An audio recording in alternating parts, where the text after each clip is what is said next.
Okay, here we are again with Love and Other Arts. I'm Jeffrey, and I am here to help you master whatever art you're pursuing, especially the art of loving. And I want to talk today about something that I think will take several videos, but we're going to get a big part of it done today. And that's that there is not a clear idea in our culture, maybe in our world, of what just pure love is.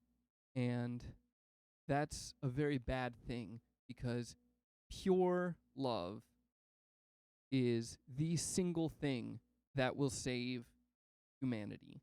It's the one thing that if we get right, we're good, and if we get wrong, we're toast. And the biggest problem is that other things have become tangled with love. And so, what I want to start doing today is I want to start untangling from love the things that are not love. And actually, today I want to talk about maybe the most important one, like the thing that the tangle that has done the most harm.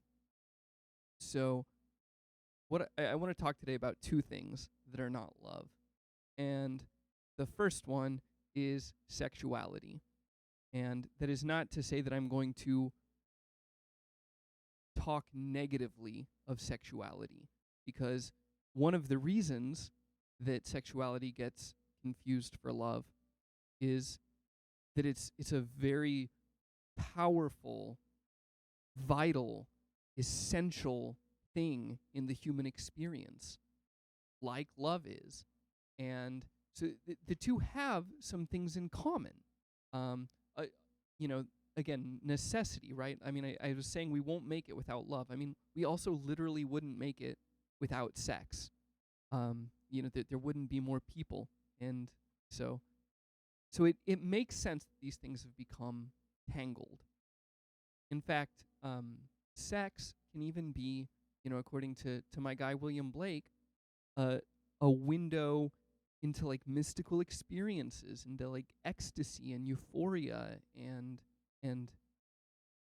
mystical realization, and that's really good.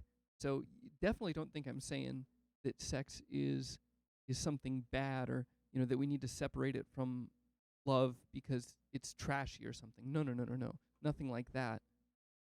So that's one reason the two things have been sort of mixed together. But the other reason is that often love and sex can be doorways to each other. You know, speaking in generalities here, I realize this is not everybody's lived experience, but it's ubiquitous in our media and our culture and our like cultural understanding. The first person you should experience pure love from is your parents. And your parents literally created you by, the act of sex.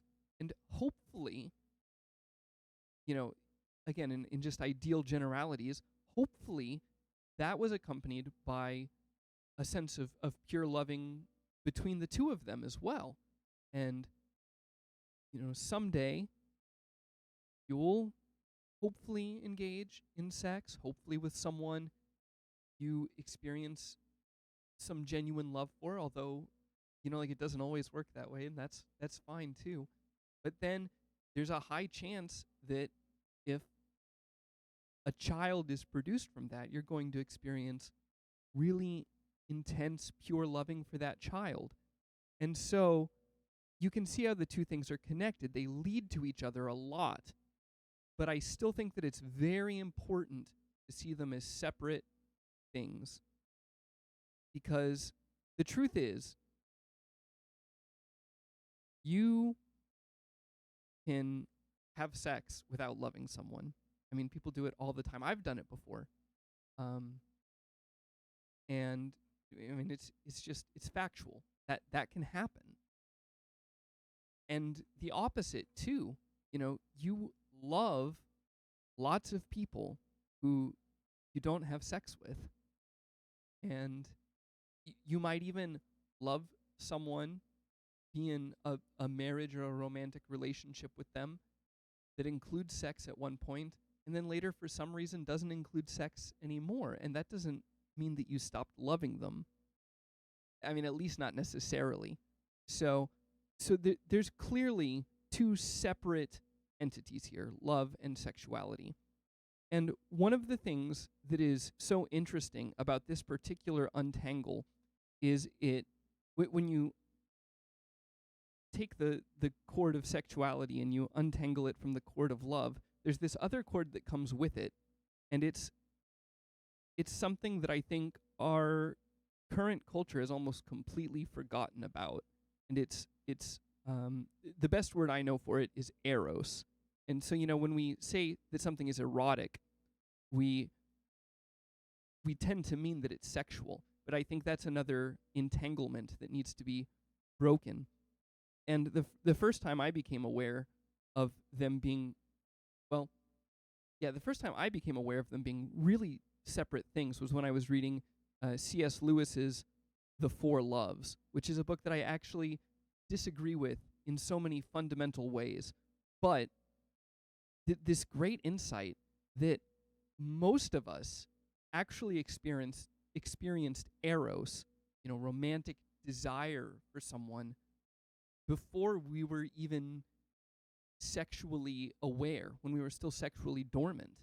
The first time you had a crush on someone, it wasn't about wanting to have sex with them. It was just this intense emotional draw to a person.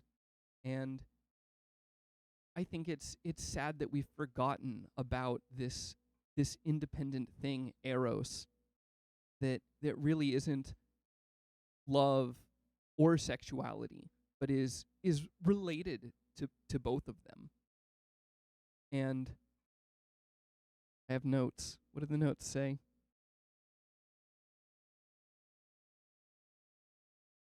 So, actually, yeah, this segues perfectly. Part of the reason for this confusion is the stuff that I disagree with C.S. Lewis about in The Four Loves.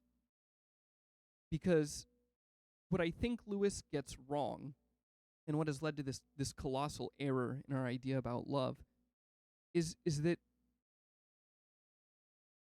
there are not actually kinds of love. There are kinds of relationships, and any relationship can include love as a component or not. So I don't remember exactly what the loves Lewis tries to identify are. I believe there's something like eros, which we've already talked about, agape, which is the love for God, or God's love for us.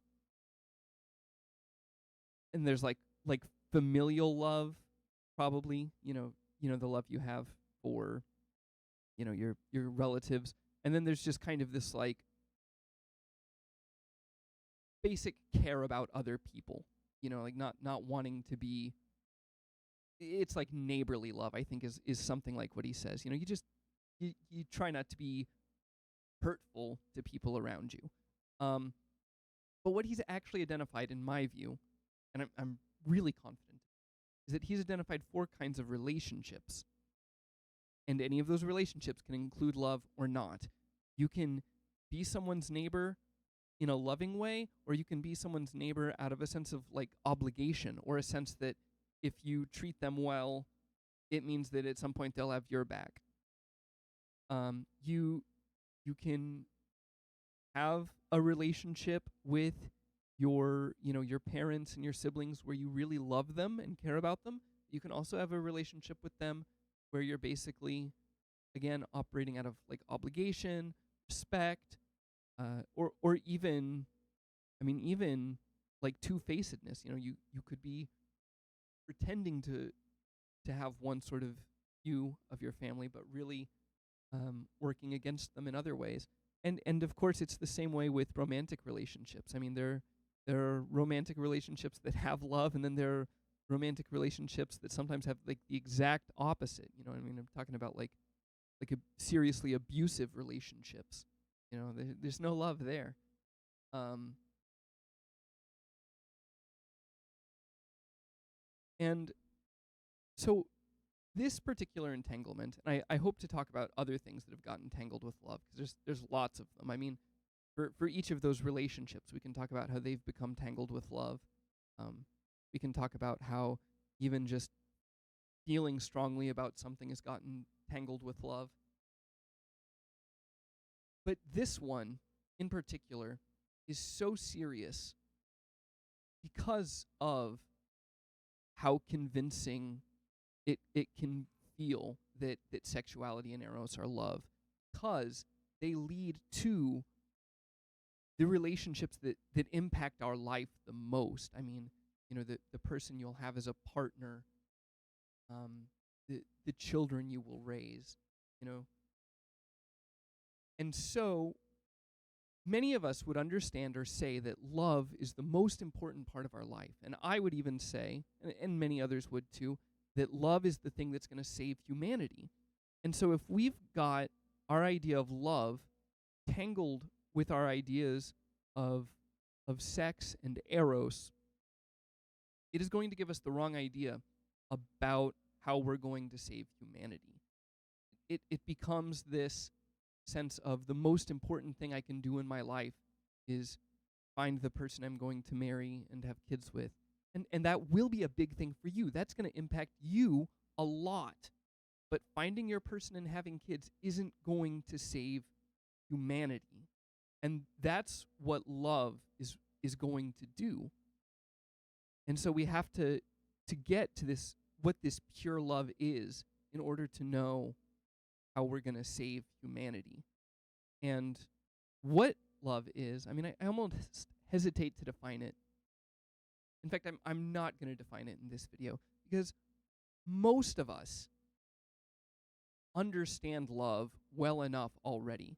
Most people love someone, whether it's themselves or the kind of relationships we were talking about, romantic relationships, their children, their parents, a really close friend.